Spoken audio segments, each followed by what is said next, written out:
It's Rafiki Simone, and we are on the last installment of Venus Planetary Magic series, right? It has been a beautiful time coming, and I hope that you all have resonated with the planets so far. This by far is my favorite planet, and this is the one that I most resonate with. Let's get started. I'm gonna jump right into it. The planetary symbols of Venus. I'm excited to let y'all know about this right here. Okay.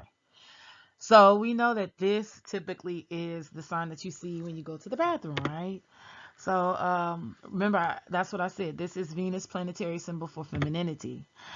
However, you know what this one is, for those of you who are not familiar with the Egyptian cross, which is also known as the Holy Ankh. That's what it looks like, okay?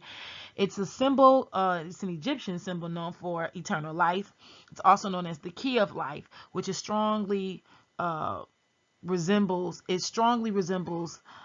the planetary sign of Venus. It does look like it, but it also resembles and highlights the type of power that a woman to hold in the womb, which is the ability to create. If you look at it, the similarities is the circle on the top, which is the uterus or the womb of the woman.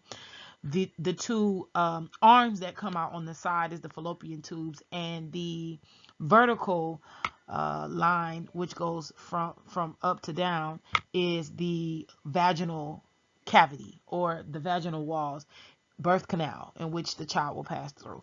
Whether you have a child or not, this is highly imperative to anyone who identifies with Venus. This is really good. We're gonna enjoy this one.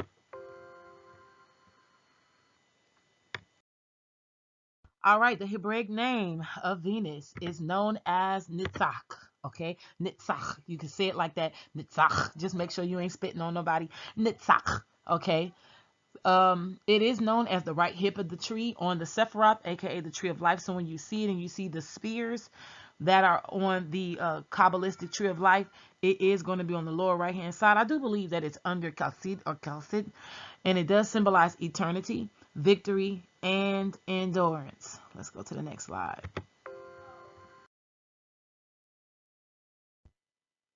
All right, so let's dive into the element of Venus. You're actually looking at her. It is water. Yes, water. Surprised me too. I was very shocked when I did my research and I kept looking to see if the elements were going to change across the board. However, I didn't see any change. So this was it. This is it. And it's the element of water. Surprised me because Venus is the hottest planet in the solar system. So they told us. I don't think that to not be true, but it just kind of, I was like, wow, the hottest, even though it's not the closest to the sun, but it is the hottest. So I was like, well, water is the element of Venus. That is beautiful to know. And that actually helps when you're working with the planetary magic of Venus as well, believe it or not. It brings a beautiful balance of water and fire. Let's go to the next slide. All right, all right. Now we're going to be looking into the characteristics of Venus. Let's start with the obvious. We know love is in there, right? We also know beauty is in there, right? But people don't talk about war a lot. They don't talk about how war is a conglomerate. It's a mixture in the components of Venus, right? What balances out love is war, and what balances out war is love. So the thing about it is that we know that wars can be steeped in fear, which is the direct spiritual opposite of love. We know according to scriptures that God has not given us a spirit of fear, but a power, love, and a sound mind. However, we do know that, like the other scriptures said, there's a warring in my members, which really means the war within. So whatever, there's a war within, right? So when you're working with Venus, you want to make sure that you are focusing on the war within, right? Not trying to cause war on the outside of yourself, but what is warring within you? What is it that you would want to really work transmute, basically, and that is the one within your inner members. I'm just going to tell you a little secret. I truly do believe that Venus is best to work with when it comes to shadow working, and the reason why I say that is because fire shadow work can have components of fire, which makes you angry, which could make you want to fight, go to war, because you got a lot of stuff that's surfacing, past pains, different types of things, hurts, may come up, recollecting wrongdoings of the past or past lives, that kind of thing. But what happens is the water of Venus, the planetary element of water, comes forth in Venus, and it actually begins to wash away, cleanse away, which a lot of crying, you may have some form of depression. Water does not always necessarily mean depression, but it just depends on how you go through the inner workings of your shadow workings. Everyone is different. So, but at the end of the day, I do believe working with Venus concerning shadow work will always make sure that you come out balanced, healed, whole, clear, cleansed, and balanced. I know I said it, but I got to say it again. Balanced. Okay. Let's see the next one. Torture. Now, this can go a number of ways. This can be a BDSM for some of you who are into the chains and the whips, honey, and the hot wax and hot sex on the platter and all that good stuff. However, this can be denoted when concerning working with specific deities of Venus. Now, I will say this. Venus, because it is naturally a hot planet, even though the element of it is water, it does balance out that planet, knowing that it is inhabitable, okay? Because it is the terrestrial sister of Earth, all right? Now, the thing about it with torture is that the only way that will work for someone is if they are justified, all right? If they are justified. This, and I just want to let y'all know, working with this kind of energy can deal with the backfiring, okay? So just be mindful what you're doing and how you're doing it. Detrimenting or detriment, bringing something or something down. This is like tower card moment. So again, if this is kind of like a characteristic that you might want to work with. If you're going to do it with love, let's say, for example, you're in an abusive marriage or you're in an abusive situation and you want to petition Venus to bring some kind of tower card detriment to your marriage so that you can be able to get out, okay? Make your petitions known, but be very clear and specific when you're dealing with the lower vibrations of Venus, because the lower vibrations of Venus can get extremely, it can get wrong, it can get ghetto, it can get raunchy, it can get whatever you, it can get goonish, okay? Long story short. Dance. Characteristics of Venus is dance. Out here you get pele pele energy, which is sexual energy, passion, red, the color red. That's why I have that right there. She's beautiful, right? That rose is beautiful. The igniting of the lower three chakras. Again, sex is also here as well. Sex is also a dance. That's why it's dealing with like tantric sex is a spiritual dance of sex. Okay. Harmony, of course, we already know what about that. Riches and wealth. A lot of people do, they know this about Venus because a lot of people talk about specific deities that are dealing with love and riches and wealth and health and that type of thing. But the truth is, Venus brings a stability and a balance to someone's riches and wealth if they already have it, because she will burn out and force out anything that is not, if it's not concrete and it wasn't done of means of love, it's gonna get washed and pushed out. Now, the good thing about all of the planetary magic is you don't have to be a magician or be into alchemy or be into any form of magic for these type of things to actually take place in your life. The fact that you are living and breathing on this earth and you live by a 7-day-a-week custom, you are going to be within that mainframe. Okay, so it really doesn't matter whether you believe in this or not. You're going to be in this mainframe.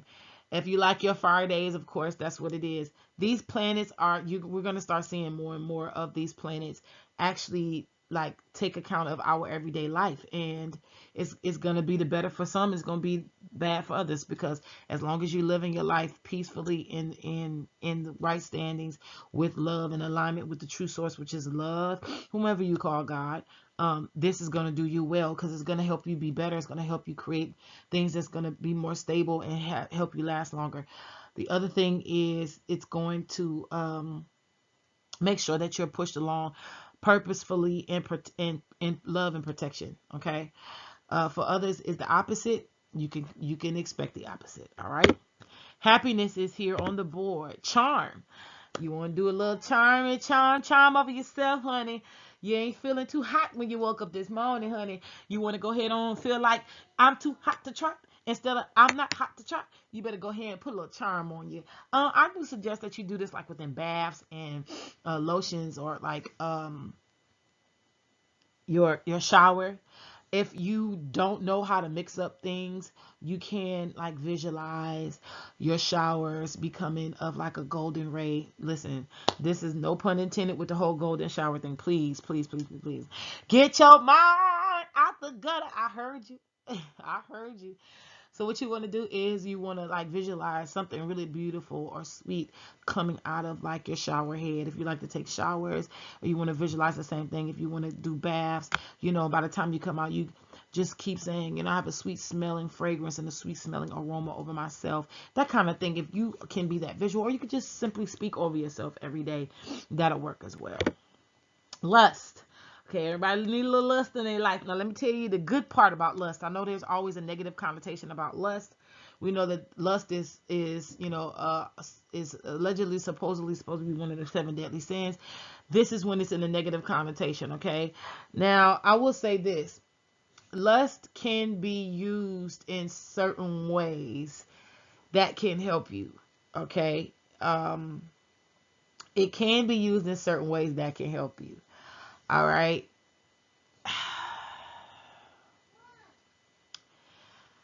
Okay. Lust. All right.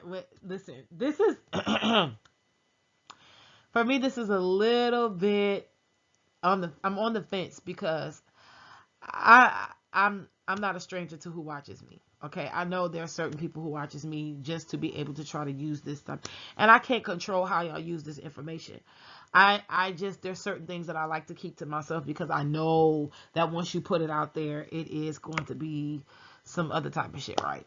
So, the lust, let's say, for example, if you want the ability to be able to walk in a room and people flock to you, okay?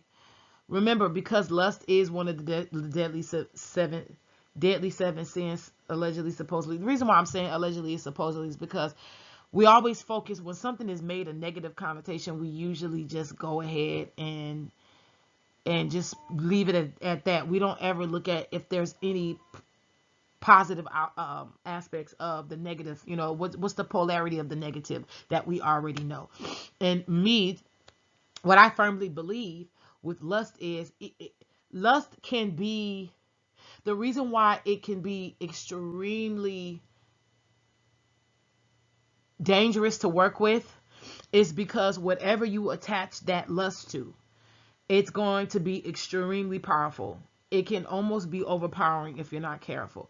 So if you are trying to cast a spell of lust and it's in your love life, I don't suggest that. But if that's something that you're trying to do, you want to do, hey, go ahead, whatever floats your boat. Just know that, lust can make someone be extremely obsessed with you. You don't want that, okay?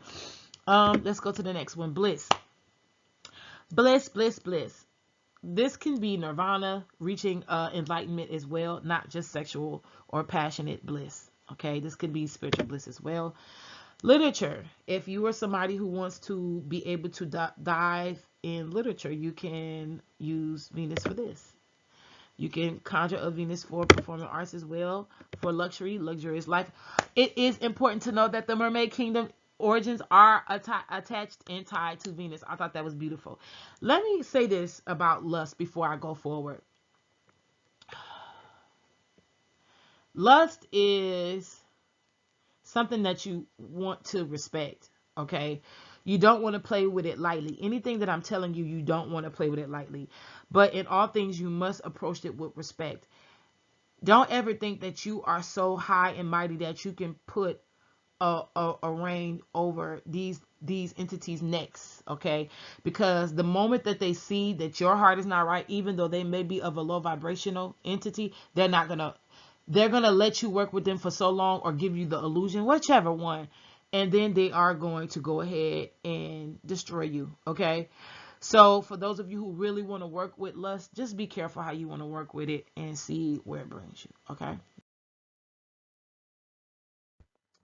All right. Now we're going to be talking about the deities of Venus. Okay.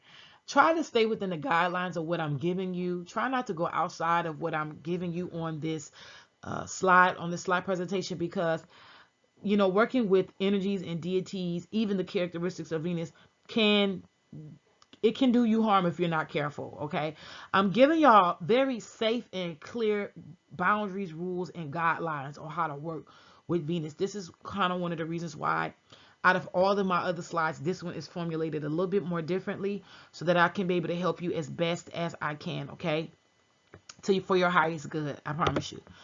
Venus, Roman goddess of love and beauty. And we're going to be getting into some that you know and some that you may not know. All right. Second one is Inanna, Mesopotamian and Sumerian goddess of love, sex, and fertility. Now, she does have wings, so she is as above, so below type of energy. We also do want to put in there, I do believe that she is a pretty good goddess to work when it comes to love, honey, or sex. I'm sorry, sex, because, if you're not a great writer, and this is for some of my people who just like, you just, you may not be like the perfect sexual partner, right?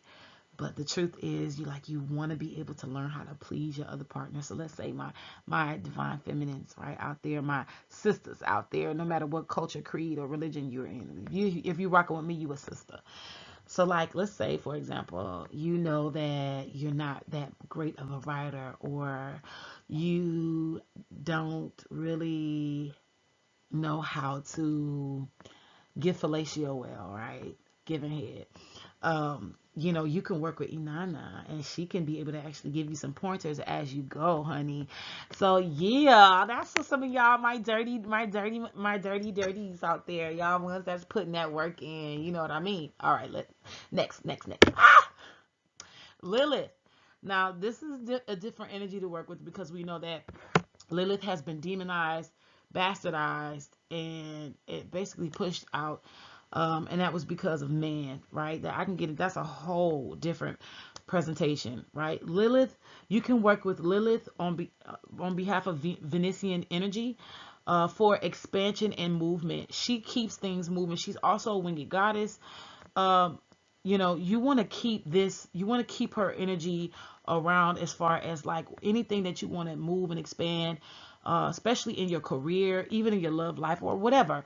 But she's really good to work with when it comes to like pushing for or moving up the ladder. Let's say, for example, you work for a Fortune 500 company, and you may start out on the phones, but the truth is, you can see yourself making six figures or more, sitting on the board of directors or whatever. That Lilith energy can definitely work on your behalf, and you'll be good for it, I promise you. Okay, so listen, this is Quetzalcoatl, okay? Quetzalcoatl. Quetzalcoatl is an Aztecan god of wisdom and knowledge. If you have looked into the Mayan calendar or the Aztec culture or energy, you have most likely seen this deity. This deity is a male or masculine energy, mascular. I don't know why I said masculine, but I said it like that on purpose, and it was 334 on the clock for me. Quetzalcoatl is an Aztecan god of wisdom and knowledge. This is a Venusian energy that you can work with to get wisdom and knowledge. Now, this is what I do suggest that you do with him. It would be beautiful to put like a white feather or any type of feather on your altar when you want to work with him.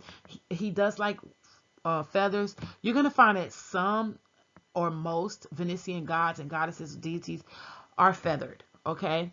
And for him, he does like hairdresses, like Native American type of hairdresses. He will come, if he materializes to you, he will come as like a dark-skinned man or a dark-skinned Native American man, which is, we know, the truth for us is, the truth is they're really, really the melanated folks. But for those of you who are classified as Native Americans and the American standard of the census,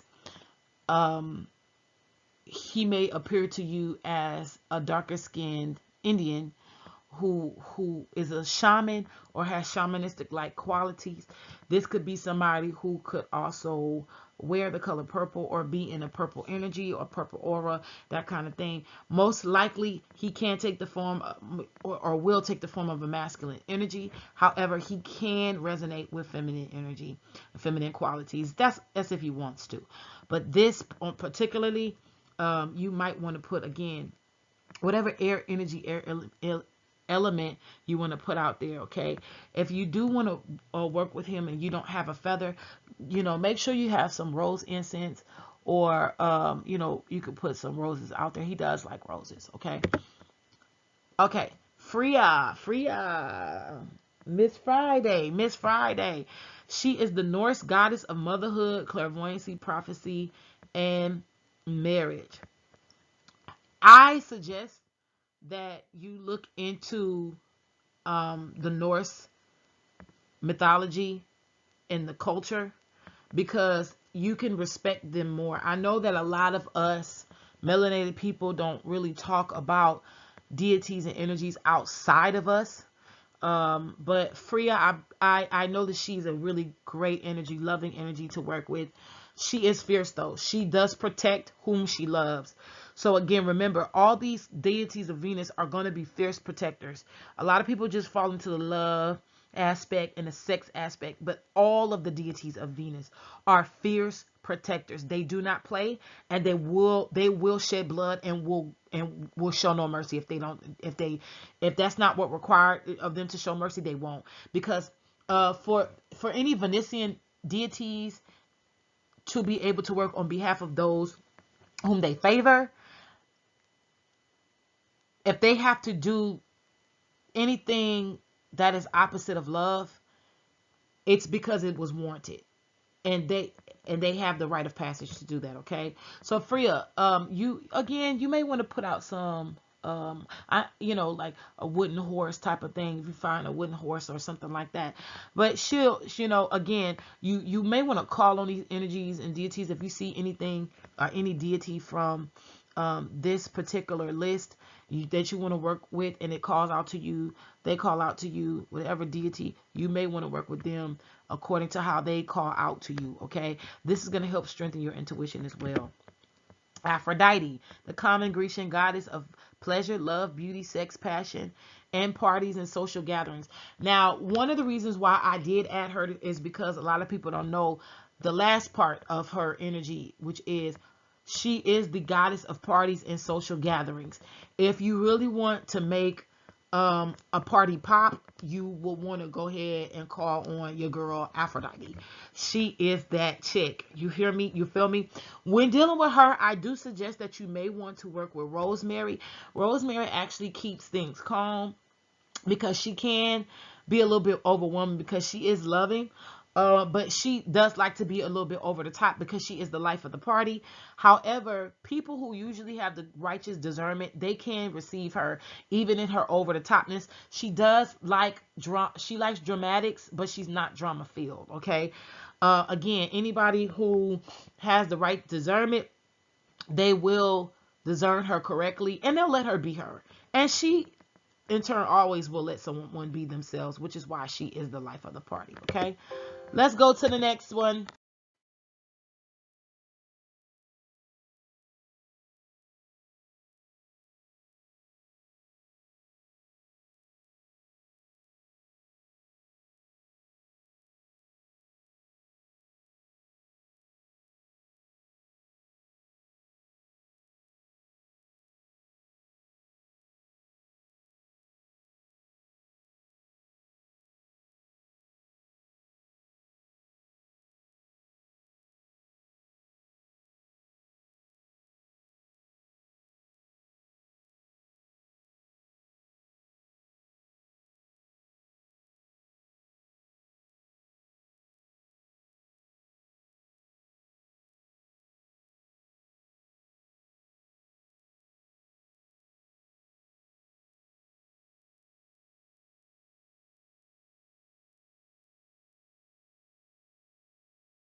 Honey child, the metals she like working with, she like anything shining and of value. But the 4 top metals that I do know she loves is gold, silver, copper, and bronze. You can't go wrong with any of those 4.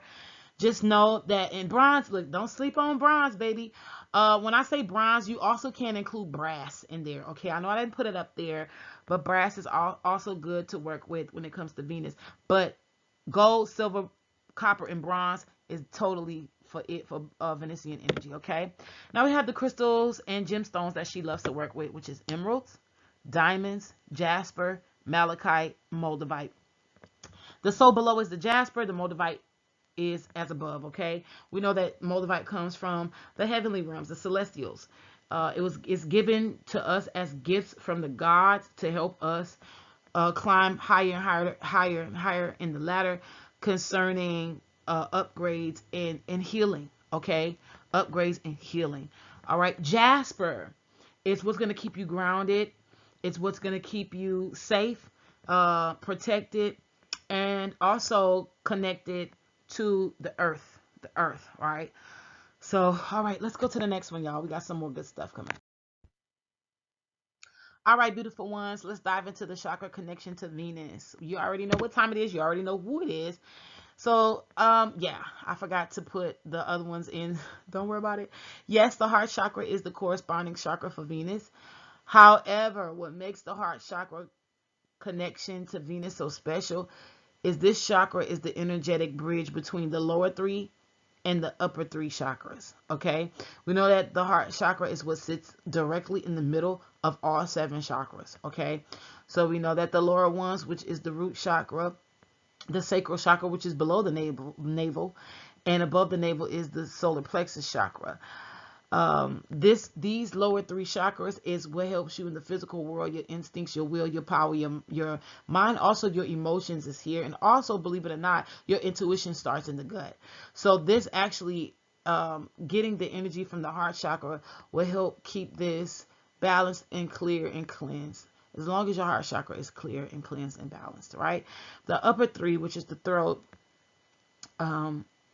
the third eye, which is the brow chakra, throat chakra, brow chakra, and crown chakra. These top 3 are going to help you go into a higher height, right? So when we say higher heights and deeper depths, it deals with the heart chakra, because the heart chakra in Venusian energy is to go to the lower depths or to the underworld, is to explore and gravitate toward the lower 3 chakras. To go to the celestial realm, the higher realms, is to go to the higher 3 chakras, right? So when love speaks her truth, she's dealing with the throat chakra. When she sees, when she can see clearly and she's balanced, it's going to be the brow chakra, right? Not just physical, but spiritual, emotional, mental, that kind of thing. And when she knows clearly, one of the clairs is, I want to say clairnescience, the knowing, the inner knowing, that crown chakra energy. Yeah. So you can wear pinks, greens, meditate in nature, and do light to moderate exercises to help this chakra spin evenly. If it's spinning too fast or it's not spinning enough, you want to do one of these things, 2 of these things, or do a mixture of them, you know, that kind of thing. Or how about just really diving into what your heart chakra is telling you? You can just do a simple exercise by putting your receptive hand over your heart. Let's say if you are, this may not resonate with everybody, but if your receptive hand is your left hand, which is the hand that you don't use a lot, you can put it over the heart chakra and ask to receive visions, meditative knowledge, and wisdom on how to help your chakras spin evenly. Okay, that specific chakra, right? You always want to put your hand of receptivity over it. Okay, you can put both hands over it if you're not sure. Some of you may be ambidextrous, that kind of thing. At this point, it really doesn't matter. You can, I just say my receptive hand because that's the hand that you give. I mean, that you receive. Sorry about that, y'all. That you receive. And if it's the hand that you receive, you want to receive this knowledge. Again, you can put both hands over your chakras, and you can ask your chakras, what can I do to help you stay in good health? if all else fails, okay? Balance of this chakra, which is the heart chakra, will ensure that the process of Kundalini rising will bring more balance to the mind, body, and soul. For example, if you had a Kundalini rising and you were more in your south node than you were in your north node, if you were more in a survival mode than a living, right? Not just existing, but living. You know, if you were in the downtrodden parts and your Kundalini was rising, you know, you're going to have a lot of shadow work to do because your Kundalini rose in the place of whatever, you know, if you were in scarcity, lack, you know, fear, that kind of stuff, that was power given to you to go forth in whatever that is. So having your heart chakra balanced, clear, and cleansed and connected righteously, what happens is it clears out your Kundalini awakening, your Kundalini rising, and it even pushes that into its north node along with you. So this will bring more balance, more clarity to your life, your mind, your body, and your soul. Let's go to the next slide.